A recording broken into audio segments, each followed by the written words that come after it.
Bienvenue sur Culturama, votre émission de culture qui vous permet de vous informer sur ce qui se fait ici et ailleurs. Pour ce énième rendez-vous, on parle de photographie.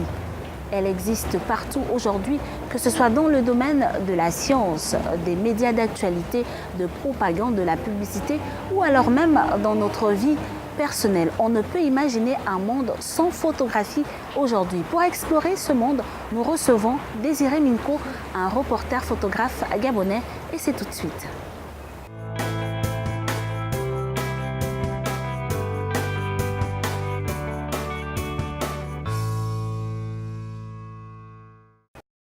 Merci de nous recevoir chez vous. Je vous en prie.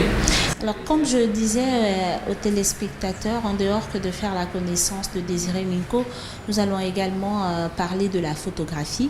Mais avant, qui est Désiré Minko?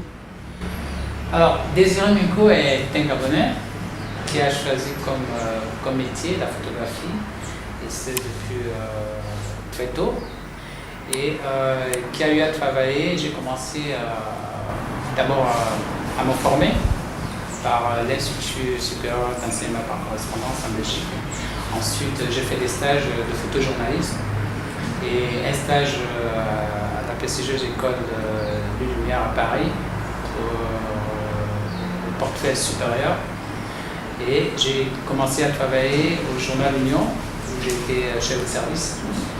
Et ensuite, de l'Union, j'avais été contacté par l'agence France Presse. Je suis allé faire un stage d'édition à Paris pour cette agence, et lorsque je suis revenu, j'étais le photographe pour l'Afrique centrale et j'ai travaillé aussi dans la zone de l'Ouest.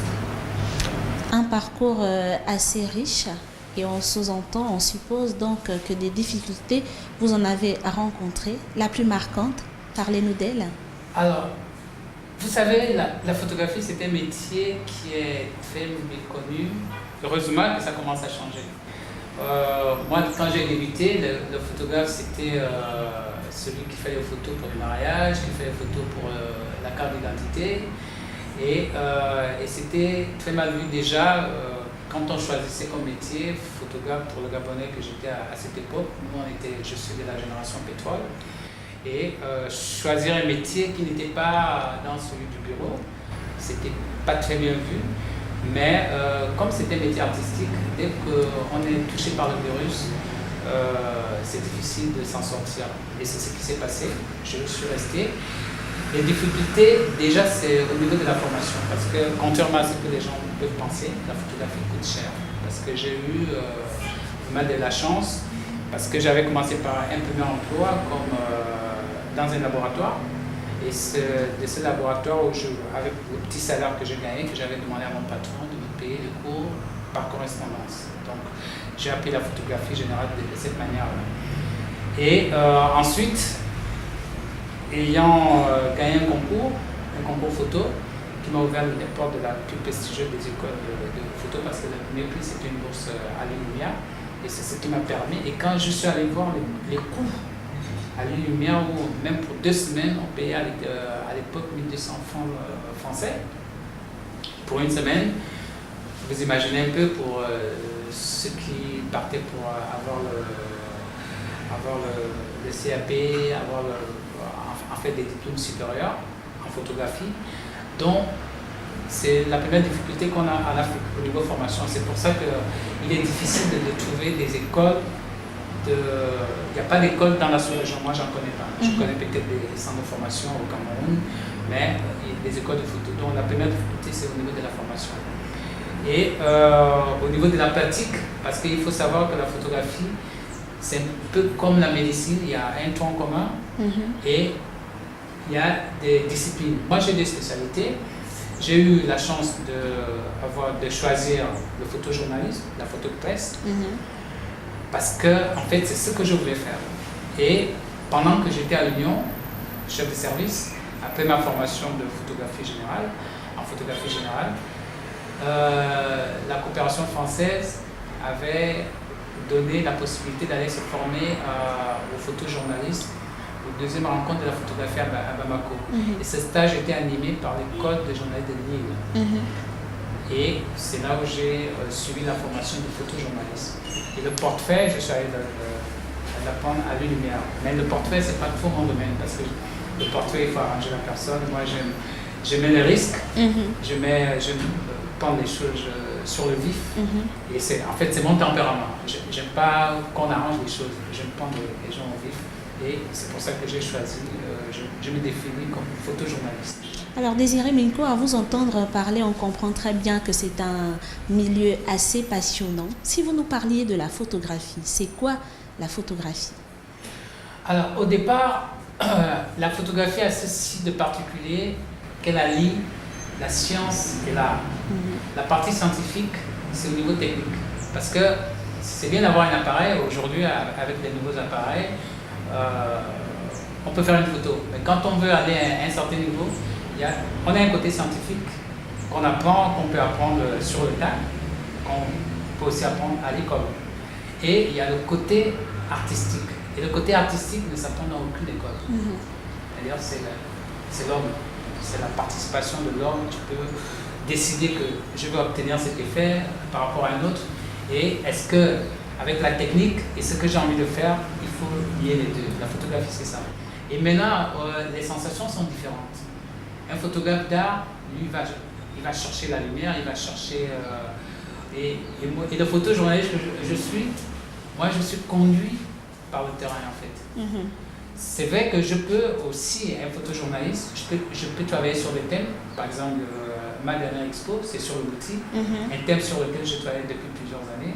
Et puis, on a le factuel, puisque étant photographe de presse, je travaille pour des journaux, qui peut faire des commandes. Et pour l'agence, je sais qu'il nous faut des photos en économie, il nous faut des photos en politique, il nous faut... Voilà, c'est un tout. C'est une passion et c'est, comme disait un de nos profs, c'est un des plus beaux métiers du monde parce qu'on rencontre des gens de tous les horizons.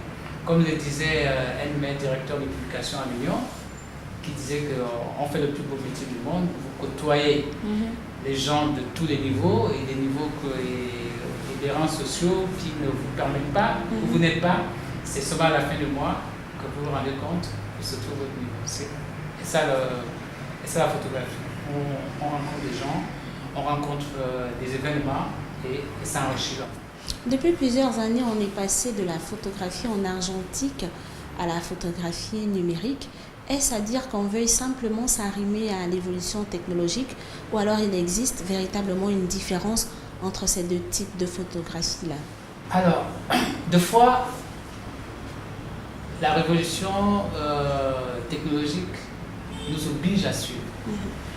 Moi, je suis un privilégié, je vais dire ça, parce que ma génération, je suis arrivé à la photographie professionnelle à l'international au moment où la question se posait justement.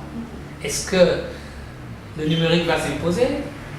Est-ce que l'argentique traditionnel va continuer son bonhomme de chemin? Les débats étaient là. Sauf que moi, quand j'arrive à l'AFP, déjà avant l'AFP, l'Union c'était parmi les premiers journaux de la sous-région de l'Afrique noire, je vais même dire, parce que j'ai reçu, pendant que j'étais chef de service, des gens qui revenaient de Côte d'Ivoire pour se former à l'Union, pour venir voir ce que nous on faisait, parce qu'on avait de l'avance sur le numérique. Et quand je deviens chef de service photo de l'Union, justement parce que ce journal passait de l'argentique au numérique et ils avaient besoin d'un 109. Et moi, je terminais à peine mes études de photo, donc il fallait mettre ça en place. Et je suis fier aujourd'hui d'avoir participé à cette belle aventure qui fait de l'Union aujourd'hui que l'Union a une longueur d'avance. Je vais vous raconter une anecdote. Je pars de l'Union pour faire un stage à l'AFP. Je rentre à l'Union en 96. Je vais en stage à l'AFP en 99. À l'Union en 96, on travaillait en Mac. On était en Mac.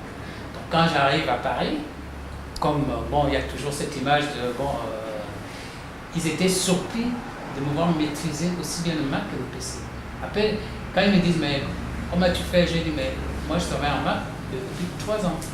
Pour vous dire, de fois on a des choses chez nous, mais on ne se rend pas compte de leur importance. Voilà, de leur importance. Donc aujourd'hui, tous les photographes qui hésitaient à rentrer dans le numérique se sont trouvés le train était déjà passé, ils ont eu du retard. Ceux qui se sont embarqués, parce qu'aujourd'hui, plus personne en dehors des passionnés, tout le monde travaille au numérique.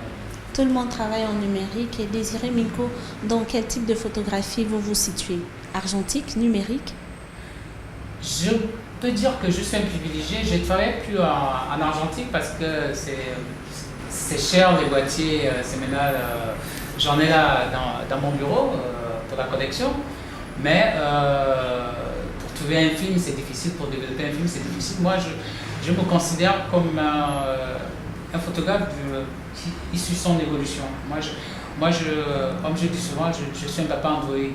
Donc, je suis les événements, ce qui fait que même les jeunes que je forme, des fois, ils sont surpris de voir que j'ai de l'avance sur le numérique par rapport à eux qui sont plus jeunes que moi. Alors, c'est donc votre agence, votre siège qui nous accueille. Ici, nous sommes à Afrique Image, votre agence. Si vous nous parliez d'elle. Alors, cette agence, on va dire, c'est le rêve de ma vie. J'ai toujours voulu avoir une agence et ce rêve s'est vraiment accéléré quand je travaille pour une des plus grosses agences au monde, qui est l'agence France Presse. Je me rends compte qu'en Afrique, il y a un déficit et le regard n'est pas le même. Moi, j'ai eu à parcourir pas mal de pays. La demande en Occident, les images qu'on demande en Occident pour l'Afrique, si tu veux te faire remarquer, moi je me suis fait remarquer parce que j'ai couvert les conflits. Je me suis fait connaître sur les conflits que j'ai couverts dans toute la région. Tu te fais remarquer en couvrant des tragédies. Et ce qui fait que l'Européen qui n'a jamais mis les pieds ici pense que dès qu'on arrive, des fois je leur demande même, bon, quand vous voulez venir en Afrique, vous pensez venir à d'autres jamais ou en avion? Parce qu'ils se disent toujours que par rapport aux images qui sont véhiculées, qui sont les images de misère, vous voyez, c'est des jeunes garçons, vous voyez des photos des jeunes Africains ici. On peut manquer de quelque chose de luxueux et être heureux. Et moi, quand je crée cette agence, justement, c'est pour pallier à cette carence qui fait penser à ces clichés qu'on a de l'Afrique. De l'Afrique misérable, l'Afrique qui souffre. De l'Afrique de la guerre, de l'Afrique de la famine. Alors donc, Afrique Image, avec les petits moyens que je mets en place, j'ai d'abord formé des jeunes qui m'accompagnent dans ce projet. Mais l'idée est vraiment d'apporter une autre image différente de celle de l'Afrique miséreuse qu'on nous présente tous les jours. Et vous pensez que l'objectif est plus ou moins atteint à travers Afrique Image? Le chemin est long. Il est long pourquoi? Il est long parce que par le manque de moyens. Au niveau, quand je parle de moyens, c'est les moyens financiers parce que les moyens intellectuels, je les ai travaillés, j'ai formé des jeunes et je les ai formés. Ils sont capables de répondre à l'international. Et si vous allez sur notre site, et c'est ce que j'ai demandé aux développeurs, que je veux que quand on rentre dans notre site, la seule différence, pour qu'ils sachent que c'est l'Afrique, c'est son contenu, mais pas au niveau qualité. La qualité, elle doit être compétitive. Et c'est ce qui se fait. On va y arriver. C'est-à-dire, là, nous sommes la première banque d'image d'Afrique centrale. On va s'étendre. Je vous donne une exclusivité. On va lancer notre nouveau site où il sera possible d'acheter des photos en ligne directement par carte bancaire et pour les clients du Gabon par Airtel Money et tout ce qui s'ensuit. Donc c'est au fil du temps, peut-être qu'un projet, lorsqu'on le débute, il n'est pas dit que je dois aller à la fin. Voilà. Et c'est pour ça que je forme. Je crois que je suis parmi les photographes africains qui forment le plus.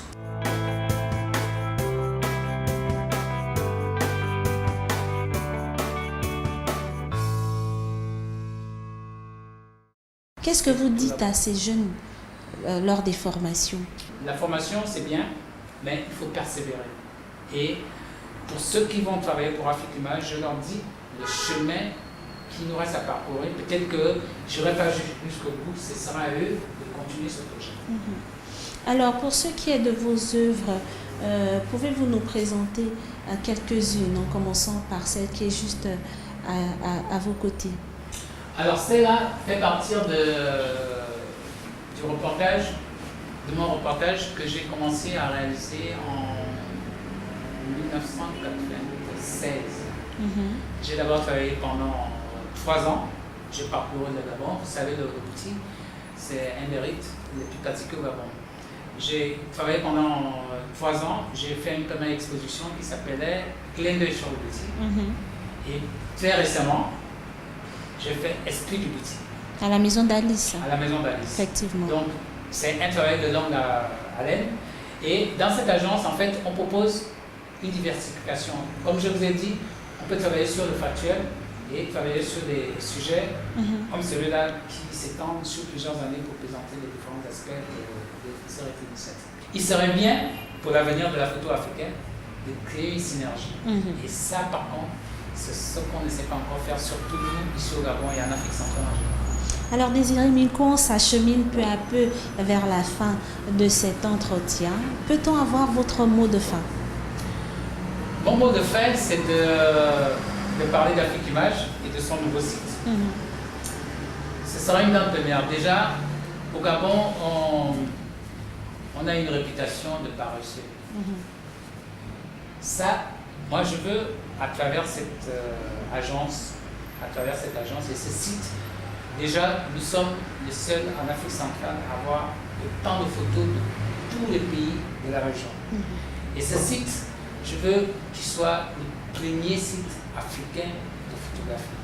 Où le monsieur qui est au Japon, la personne qui veut écrire sur le Gabon au Japon, il va trouver son compte, ce qu'il veut. Et avec les moyens modernes. C'est pour ça que j'ai mis du temps. Et c'est pour ça que je suis allé. Ce site a été fait en même temps à Kigali, où on a ouvert un bureau, et avec des informaticiens du Gabon dans les différents aspects. Donc c'est un site, c'est cette connexion que je veux, cette connexion interafricaine que j'ai envie de susciter pour ce site. Et j'appelle tous les photographes qui sont intéressés de contribuer, parce qu'il y a un aspect, et ce sera aussi une première, où chaque photo vendue, c'est-à-dire que le photographe qui nous propose sa photo, quand sa photo est vendue, puisque le prix est affiché, il reçoit une notification, la photo a été vendue. Et ça laisse libre cours à aucune interprétation. Donc, je lance un appel aux photographes africains, de manière générale, aux Gabonais. C'est un bébé que je mets entre nos mains, et c'est à nous tous de le faire grandir.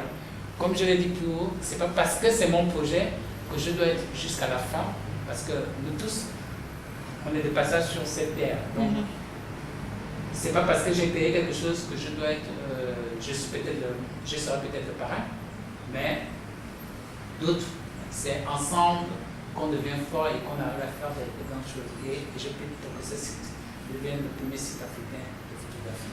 C'est donc tout le mal qu'on vous souhaite, la réussite de ce challenge. Merci à vous, Désiré Minko. C'est moi qui vous remercie.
devienne un patron comme tous les jeunes. Alors devenu un jeune homme, je dévoile mon rêve d'être danseur à ma mère. Et elle s'oppose catégoriquement à ce choix de vie. Alors déterminé, je décide quand même de me lancer dans la danse. Je commence à danser dans mon village et je deviens 3 fois champion de danse dans ma province. Alors malgré mon talent, le bras de fer entre ma mère et moi se poursuit. C'est ainsi que je décide de vivre de ma passion et je suis allé tenter ma chance à la capitale. Les étoiles plein les yeux, j'ignore les difficultés qui m'attendaient. La première nuit, je dors à la belle étoile. Je suis seul, personne dans les alentours. Je cherche un endroit pour dormir, mais je finis par passer la nuit sur les marches des escaliers de la terrasse d'un ami. Je n'arrivais pas à dormir. Je pensais à ma famille et à tout ce que je désire. Dans ma tête, quelque chose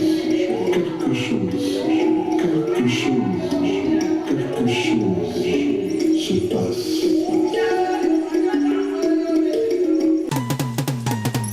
Je suis Général Chris 12 étoiles, danseur, chorégraphe, professionnel. Déjà la passion pour la danse, c'est parce que lorsque j'ai commencé dans mon village, j'aimais tellement la danse et que pour moi, je me suis dit je pouvais faire quelque chose à travers la danse. Et je me suis dit, je vais me lever un matin, me battre avec ma passion qui est la danse et pouvoir réaliser quelque chose. Hier, c'était pas facile. Aujourd'hui, j'essaie de marquer une différence avec le danseur d'hier et le danseur d'aujourd'hui. Et aujourd'hui, en tant que danseur social, je montre ce côté du danseur qui investit pour l'humanitaire, qui investit pour booster les jeunes et dire aux jeunes, chacun a la chance et le potentiel de réaliser ce qu'il veut. Parce que moi, en tant que danseur, je n'ai pas commencé là. J'ai commencé hier dans les quartiers défavorisés. C'est vrai que je me retrouvais au moment où on me décourageait, certains m'encourageaient et je me suis battu. Et après plusieurs années, près de 5 ans dans la rue, j'ai connu les moments difficiles. J'ai connu qu'est-ce qu'être un orphelin défavorisé. Et je me suis dit, pourquoi ne pas mettre mon talent de danseur au niveau de ces jeunes, leur dire, allez-y, levez-vous, on peut réaliser quelque chose lorsqu'on veut, parce que vous êtes les zéro découragement. Le concept, il est adhéré par plusieurs personnes, que ce soit des footballeurs, les athlètes, les musiciens, les entrepreneurs. Aujourd'hui, chacun a compris la vision, c'est quoi le zéro découragement, qui veut tout simplement dire chacun a la chance et le potentiel de réaliser ses rêves. Parce que depuis plusieurs années, j'ai constaté que plein de jeunes avec qui j'échange ont ce côté, ils n'ont pas la motivation, ils se découragent vite et ils pensent que vu qu'on est dans des milieux, parfois on se dit aujourd'hui, par exemple, dans notre pays, on ne peut pas réaliser son rêve. Et aujourd'hui, moi, j'essaie de montrer l'exemple, de dire si je voyage aujourd'hui, si je fais des grandes scènes aujourd'hui au niveau international, c'est parce que j'ai pris au sérieux mon rêve. Ma famille n'avait pas de moyens, mes parents n'avaient pas de moyens, mais je me suis dit, je peux m'élever, je peux réaliser mon rêve et booster les autres. Zéro découragement, beaucoup aujourd'hui adhèrent le zéro découragement, que ce soit au niveau national ou international. Au Brésil, j'ai présenté un solo titré Moana Africa. Moana Africa, ça montre, comme je parlais au début, ça montre les jeunes qui vivent dans les quartiers défavorisés, qui n'ont pas de moyens. Certains ont perdu leurs parents. Cette pièce est là pour montrer aux jeunes qu'aujourd'hui, quel que soit le milieu, le rang social, vous pouvez réaliser vos rêves. Donc la pièce titrée Moana Africa qui a été présentée au Brésil, parler des jeunes qui sont dans les quartiers défavorisés, montrer les jeunes les stratégies pour réaliser leurs rêves. Chacun a la chance et le potentiel de réaliser son rêve. Donc vous êtes les zéro découragement, croyez en vous et réalisez vos rêves. Merci à Culturama pour cette opportunité.